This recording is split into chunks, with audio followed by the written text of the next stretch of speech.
Hello friends, আপনাদের সকলকে আমার খেলাঘর চ্যানেলে স্বাগত জানাচ্ছি। আজকে বানিয়েছিলাম দই বড়া। তার রেসিপিটি আমি আপনাদের সাথে শেয়ার। তার জন্য খোসা ছাড়ানো বিউলির ডাল সারা রাত আমি ভিজিয়ে রেখেছি। তো সেটিকে এখন পেস্ট করে নেওয়ার পালা। ব্লেন্ডারে জল ঝরিয়ে ডালগুলো দিয়ে আর ভেতরে সামান্য একটু জল দিয়ে আমি সেটাকে এবার পেস্ট করে নেব।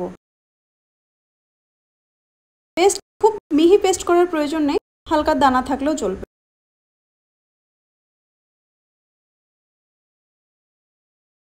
এবার সেটিকে একটা বড় জায়গায় ট্রান্সফার করে নিয়ে এটিকে খুব ভালোভাবে নুফিয়ে নিতে হবে। মানে এতটা নোফাতে হবে যে বুঝতে পারবে জলের ভেতরে দিলে সেটি প্রায় ভেসে ভেসে থাকবে। এই যে আমরা বড়ি যেভাবে দিই ঠিক সেইভাবে। এখন এর ভেতরে আমি একটু লঙ্কা, একটু আদা থেতো করে একপাশে তেল দিয়ে দিলাম, তার সাথে মিশিয়ে নেব। তেল দিয়ে এবার আমি বড়াগুলো ভেজে নেব গোল গোল করে। বেশি বড় করে দেওয়ার প্রয়োজন নেই, কারণ এগুলো ফুলে প্রায় ডবল হয়ে যাবে। পাশের হাঁড়িতে একটা গরম জল বসিয়ে দিয়েছিলাম, তার ভেতরে একটু হিং দিয়ে দিয়েছিলাম। এইগুলো ভেজে প্লেটে তুলে নেওয়ার পরে ওই জলের ভেতরে আমি ডুবিয়ে রাখবো। এবার বাকিগুলো আমি ভেজে নিই। বাকি যেগুলো আছে এগুলো আমি স্টোর করেও রাখতে পারবো।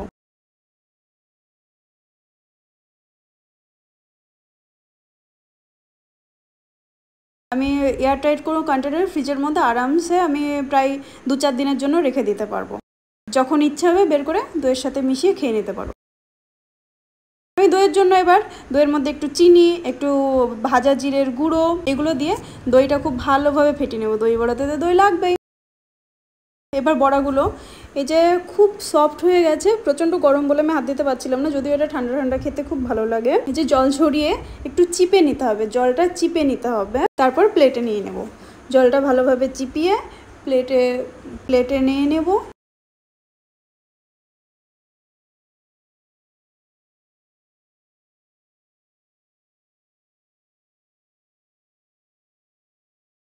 আমি সামান্য একটু এখানে সাজিয়ে দেখাচ্ছি ভিডিওর কারণে, তো তোমরা দেখো।